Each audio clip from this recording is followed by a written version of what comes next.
தேவனுடைய பரிசுத்த நாமத்துக்கு மகிமை உண்டாகட்டும்.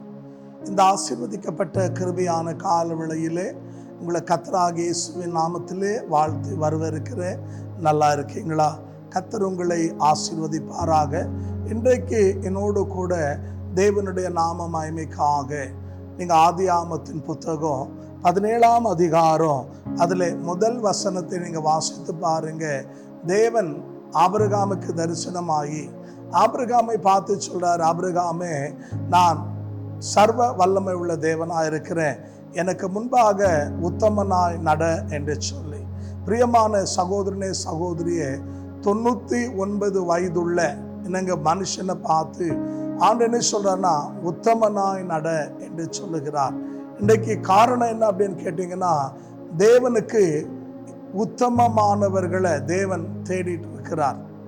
ஏன்னா இன்னைக்கு உலகத்துல அன்பான தேவ சனமே எப்படி ஆயிப்போச்சுன்னா, ஆவிக்குரிய வாழ்க்கை, கிறிஸ்துவ வாழ்க்கை, என்னங்க கிறிஸ்துவ ஜீவன் எப்படின்னா பேருக்காக என்னங்க கிறிஸ்துவனா இருப்பாங்க. ஆனா அவங்க வாழ்ற வாழ்க்கையெல்லாம் பார்த்தீங்கன்னா, பிரியமான தேவ ஜனமே, உலகத்தானுக்கும் அவர்களுக்கும் எந்த விதமான வித்தியாசமும் இருக்காது. அப்படி ஒரு பிரியமான தேவ ஜனமே மோசமான வாழ்க்கை வாழ்ந்துட்டு இருப்பாங்க. ஆகையால தான் ஆண்டவர் சொல்லும்போது, பிரியமான உள்ள நான் சர்வ வல்லவராக இருக்கிறேன், எனக்கு உத்தமமாய் நட என்று சொல்லி. காரணம் என்னன்னா, நீங்க 2 நாளாகமத்தின் புத்தகம் 16ஆம் அதிகாரம் 9ஆம் வசனம் வாசித்து பாருங்க.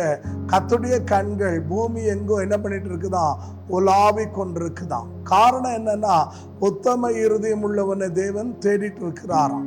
அப்படின்னா இன்னைக்கு தேவன் விரும்புகிற அளவுக்கு, என்னங்க தேவன் எதிர்பார்க்கிற அளவுக்கு இன்னைக்கு வாழ்ற மனிதர்களுடைய எண்ணிக்கை கூட்டம் என்ன ஆயிட்டு இருக்கு அப்படின்னு கேட்டீங்கன்னா, குறைந்து கொண்டே இருக்கிறது. ஆகையால் அன்பான தேவ சனமே, நம்மளோட வாழ்க்கை எப்படி இருக்கணும்னா உத்தமமா இருக்கணும். அதுக்கு ஒரு நல்ல உதாரணம் யோசேப்பு. அன்பான தேவ சனமே, இன்னொருத்தருடைய மனைவி அவனை பாவம் செய்யும்படியாக வலுக்கட்டாயம் பண்ணினாலும் கூட அவன் ரொம்ப அழகா தெளிவா ஆதியாகமம் 39ஆம் அதிகாரம் 9லிருந்து 12 வசனங்களை வாசிக்கும் போது சொல்ற வார்த்தை கவனமா கேளுங்கள். இந்த வீட்டில் என்னிலும் பெரியவன் இல்லை, ஆனா உன்னை தவற என்று சொல்லி அவனுடைய எஜமா அன்பான தேவ ஜனமே யோசேப்பினுடைய கையில் எல்லா பொறுப்பையும் ஒப்பு கொடுத்துட்டு சாப்பிடுற சாப்பாடை தவிர வேற ஒன்றை குறிச்சும் என்ன பண்ணலைங்க, கவலைப்படலை. காரணம் என்னன்னா, அந்த அளவுக்கு யோசேப்பு அன்பான தேவ ஜனமே உத்தமமாய் நடந்து கொண்டான். ஆகையாலே தன் எஜமானுடைய மனைவி இவனுடைய அழகுல அன்பால மயங்கி அவனை வலுக்கட்டாயமாக பலவந்தப்படுத்தின போது கூட அவன் என்ன சொல்றான் தெரியுங்களா? பிரியமான தேவச்சனமே, நீ எஜமானுடைய மனைவி, உன்னை தவிர வேற எல்லாம் எனக்கு என்ன பண்ணப்பட்டிருக்குங்க, என் கண்ட்ரோல்ல இருக்கு, என் அதிகாரத்துக்குள்ள இருக்கு அப்படின்னு சொல்லி தன் எஜமானுக்கு அவன் உண்மை உள்ளவனாக என்னங்க உத்தமமாய் நடந்து கொண்டான். இந்த வார்த்தை கேட்கிற அன்பான தேவச்சனமே, இன்னைக்கு பார்த்தீங்கன்னா எவன் செத்தாலும் கவலை இல்லை, எவன் குடும்பம் கெட்டாலும் கவலை இல்லை, எவன் நடுத்தெருவுக்கு வந்தாலும் கவலை இல்லை. எத்தனை பேரை மெதிச்சாவது நான் நல்லா இருக்கணும், நான் முன்னுக்கு வரணும் அப்படின்ற சுயநலம்தான் இருக்குதே தவிர உத்தமும் கிடையாது.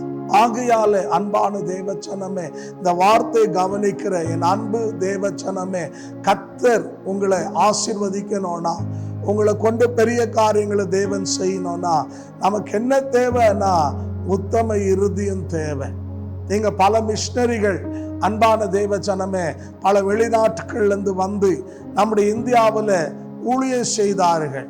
அன்பான தேவச்சனமே, அவங்கள நீங்க பார்த்தீங்கன்னு சொன்னீங்கன்னா எந்த விதமான சுயநலமும் இல்லாம, எந்த எதிர்பார்ப்பும் இல்லாம, அவங்க உத்தமமா அவங்கள நம்பி என்னங்க லட்சக்கணக்கான பணங்களை அனுப்பும் போது அவங்க என்ன பண்ணாங்கன்னு கேட்டீங்கன்னா, இந்தியாவில் என்னங்க பல பகுதிகளில் அவர்கள் இடங்களை வாங்கினார்கள், ஆலயங்களை கட்டினார்கள். அன்பான தேவச்சனமே, அங்க இருக்கிற சமுதாயத்துக்கு, அங்க இருக்கிற மக்களுக்கு எது தேவையோ என்னங்க அதை அவங்களுக்கு கொடுத்து அந்த இடத்துல தேவனுடைய நாமத்தை அவங்க மகிமைப்படுத்தினார்கள். ஆகையால தான் அன்பான தேவ ஜனமே, இன்னைக்கு நீங்க வெள்ளூர் சிஎம்சி இருக்கிறது என்னங்க, அந்த ஹாஸ்பிட்டலில் பார்த்தீங்கன்னா அன்பான தேவ ஜனமே, ஒரு மிஷனரி தாயார் அன்னைக்கு இருந்த சூழ்நிலையில பிரியமான தேவ ஜனமே, ஒரு இஸ்லாமிய சகோதரர் தன்னுடைய மனைவிக்கு என்னங்க பெண் தவிர வேற யாரும் பிரசவம் பார்க்கக்கூடாது அப்படின்னு சொல்லி அன்னைக்கு அவங்க அவ்வளோ பிடிவாதமாக இருந்ததுனால ஒரு தாயார் அன்பான தேவ ஜனமே டாக்டர் படித்து என்னங்க அமெரிக்க தேசத்துக்கு போய் அங்கேருந்து பலரிடத்துலேருந்து ஃபண்ட் ரைஸ் பண்ணி கொண்டு வந்து ஆலயத்தை அங்கே ஹாஸ்பிட்டலை கட்டினார்கள். எதுக்காக நான் சொல்கிறேன்னா, அவங்க அன்பான தேவ ஜனமே இந்த தேசத்தில் ஏதாவது தேவனுக்காக செய்யணும் என்ற என்ன இருந்துச்சு அப்படின்னு கேட்டால் எண்ணம், பாரம், தரிசனம் இருந்துச்சு. ஆனால் இன்னைக்கு அன்பான தேவ ஜனமே, நாம் எப்படி வாழ்கிறோம்? தற்பிரியர்களாய் வாழ்ந்துட்டு இருக்கிறோம்.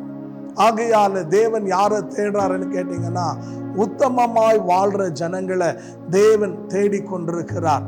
ஆகையாலே இந்த கிருபியான காலவேளையில் நாம் தேவனுடைய சன்னிதானத்தில் நிற்கும் போது நம்மை பார்த்து உத்தம உண்மை உள்ள ஊழியக்காரனே, என் சந்தோஷத்தில் பிரவேசி அப்படின்னு சொல்லத்தக்க சாட்சி இன்னைக்கு உனக்கும் எனக்கு இருக்கா அப்படின்றத நம்ம சற்று சிந்தித்து பார்க்கணும். காரணம் என்ன அப்படின்னு சொன்னீங்கன்னா, நீங்கள் ஆதியாகமம் 20ஆம் அதிகாரம் உங்கள் வீட்டில் வாசித்து பாருங்க.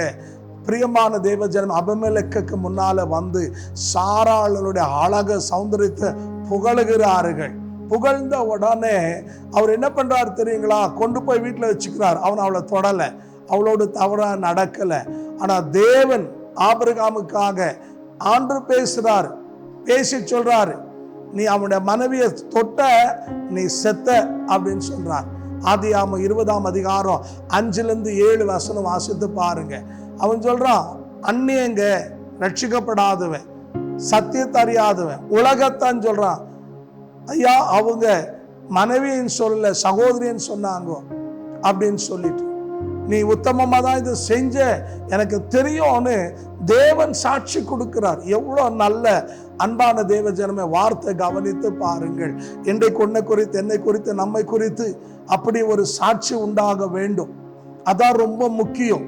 ஆகையாலே நம்முடைய வாழ்க்கையில் நம்ம என்ன பண்ணக்கூடாதுங்க, உத்தமத்தை இழந்து போகக்கூடாது. அற்ப கால சுகத்துக்காக, கொஞ்ச நேரம் சந்தோஷத்துக்காக, எனக்கு கொஞ்ச நாள் வாழ்ந்து மண்ணுக்கு போகிறதுக்கு நாம் என்ன பண்ணக்கூடாது, உத்தமத்தை விட்டுவிடக்கூடாது. தேவனுக்காக அன்பான தேவ ஜனமே, நாம் கடைசி மூச்சு இருக்கிற வரைக்கும் நீங்க யோபின் புத்தகம் 2ஆம் அதிகாரம் 9ஆம் வசனம் வாசித்து பாருங்க.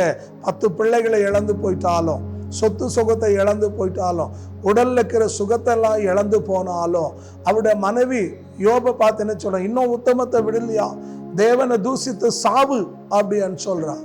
ஆனா அவர் என்ன தெரியுமா சொல்றாரு, தேவனிடத்துல நன்மை பெற்ற நாம் ஏன் தீமை பெறக்கூடாதுன்னு சொல்லி தன் நாவாலே பாவம் செய்யலன்னு கர்த்தருடைய வசனம் சொல்லுது. ஆகையாலே இந்த கால வேளையில தேவ சன்னத்தில் உனக்கும் எனக்கும் அந்த உத்தமம் ரொம்ப அவசியம். அன்பான தேவச்சனமே, நம்ம இன்னொரு வாட்டி பிறக்க போறதில்லை. நமக்கு ஒரு வாய்ப்பை கொடுத்துருக்கிறார். எப்படி வேணாலும் வாழ்ந்து, எப்படி வேணாலும் ஜெபிச்சு, என்ன வேணாலும் செஞ்சு இன்னங்க வாழலான்னா அது உத்தமத்துக்கு அர்த்தம் கிடையாது. இப்படிதான் வாழணும். நமக்கு ஒரு கோட்பாடு இருக்கணும். தேவன் எப்படி இந்த பூமியில வாழ்ந்து போனாரோ அதை போல நம்ம வாழ்ந்து மற்றவங்களுக்கு ஆசீர்வாதமா, தேவனுக்கு மகிமையா வாழும்போது கர்த்தர் உங்களை எடுத்து ஆயிரங்களுக்கு ஆசீர்வாதமா மாற்றுவார். எத்தனை பேர் விசுவாசிக்கிறீங்க? இருக்கிற இடத்துல தலைகளை தாழ்த்தி கண்களை மூடி நாம் செபிப்போம். பரிசுத்த பிதாவே, நல்ல ஆண்டவரே, ஆபிரகாமை பார்த்து 99 வயதில் நான் சர்வ வல்லவராக இருக்கிறேன், எனக்கு முன்பாக உத்தம நான் நடந்து கொள்ளுங்கன்னு சொன்னீர். ஆமா ஆண்டவரே, பல நேரங்களில் உத்தமத்தை விட்டு விட்டு அநித்தியமான காரியங்களை ஈடுபட்டு அநீதியான அந்த கர்த்தாவே காரியங்களில் தேவி வாழ்ந்து தேவனுக்கு விரோதமான செயல்பாடுல ஈடுபட்டு தேவனை துக்கப்படுத்துற அந்த செயல்கள் அன்றே நீர் அப்புறப்படுத்தும்படியாக நாங்கள் ஜெபிக்கிறோம். கடைசி மூச்சு இருக்கிற வரைக்கும் நாங்கள் உத்தமமாய் வாழ ஆண்டவரை உதவி செய்யும். அந்நியர்கள் எங்களுக்கு முன்னால் உத்தமனா வாழ்ந்தாங்க ஆண்டவரை, நாங்கள் அப்படி வாழ்ந்து உமக்கு மகிமையா ஜீவிக்க உதவி செய்யும். இந்த வார்த்தை கேட்டு உணர்த்தப்பட்டு ஒப்பு கொடுத்த அந்த ஒவ்வொரு தேவ பிள்ளைகளையும், அவருடைய குடும்பங்களையும், அவருடைய ஆவிக்குரிய வாழ்க்கையும், அவருடைய பொருளாதார தேவையும், அவருடைய கையில் பிரயாசங்களையும் ஆசீர்வதியும். எல்லா குறைகளை தேவன் நிறைவாக்கும், அற்புதங்களை செய்து வழி நடத்தும். எங்கள் ஜெபங்களை கேட்டதுக்காக நன்றி. இயேசுவின் நாமத்தில் பிதாவே, ஆமென். கர்த்தர் உங்களை ஆசீர்வதிப்பாராக. நான் விசுவாசிக்கிறேன் கர்த்தர் உங்களோடு பேசியிருக்கிறார். நீங்கள் இன்னும் ஆவிக்குரிய வாழ்க்கையில வளர வேண்டும் என்று சொன்னால் அன்பால் எங்களை அணுகலாம். ஜெப குறிப்பு இருந்தால் தெரியப்படுத்துங்க, உங்களுக்கு தொடர்ந்து ஜெபிக்கிறோம். கர்த்தர் உங்களை ஆசீர்வதிப்பார். ஆமென்.